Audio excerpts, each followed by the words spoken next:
ఎప్పటికైనా సొంతం. రాదురా ఏ విజయం నీ కోసం నా కోసం, ఎటుపోదురా నువ్వు చేసిన కష్టం ఎప్పటికైనా సొంతం.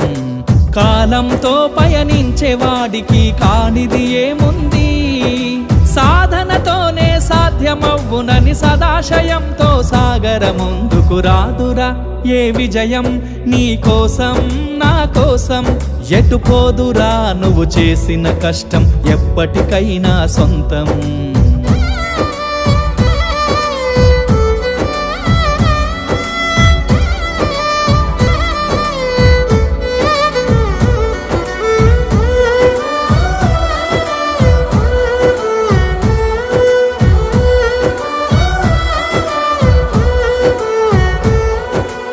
ఆకాశంలో అలలాగా పోయే ఆ పక్షులనే చూడు,